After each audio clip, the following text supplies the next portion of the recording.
Hello મિત્રો, ફરીથી એકવાર આપ સૌનું સ્વાગત છે આપની ચેનલ આરટીએચ મોટોમાં. મિત્રો, આજે આપણી ચેનલ પર વેચવા માટે આવેલું છે મહેન્દ્રા 275 ડીઆઈ ટ્રેક્ટર. મિત્રો, ટ્રેક્ટરની આપણે વાત કરીએ તો ટ્રેક્ટર એકદમ સારી કન્ડિશનના અંદર છે, સાચવેલું છે, જે તમે વિડીયોના અંદર જોઈ શકો છો. મોડલની વાત કરીએ મિત્રો આપણે તો 2013-14નું મોડલ છે. ઓનરની વાત કરીએ મિત્રો આપણે તો 1 ઓનરના અંદર આ ટ્રેક્ટર છે.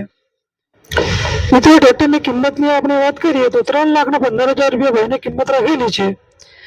આ ટ્રેક્ટર ક્યાં જોવા મળશે એની આપણે વાત કરીએ તો તાલુકો આંકલાવ, જિલ્લો આણંદ, કહાનવાડીના અંદર આ ટ્રેક્ટર મિત્રો તમને જોવા મળશે. તો મિત્રો, જે કોઈ પણ અમારા મિત્રોને આ ટ્રેક્ટર ખરીદવાની ઈચ્છા હોય તો ડિસ્પ્લે પર રોહિતભાઈ રાજપૂતનો નંબર તમને મળી જશે, એના પર કોન્ટેક્ટ કરી લેવો મિત્રો. અને મિત્રો, બીજી કોઈ વધારાની ડિટેલ જોઈતી હોય તો પણ એ નંબર પર કોન્ટેક્ટ કરી અને તમે ડિટેલ લઈ શકો છો. થેન્ક યુ મિત્રો, ફરી મળીશું આવતા વિડીયોમાં.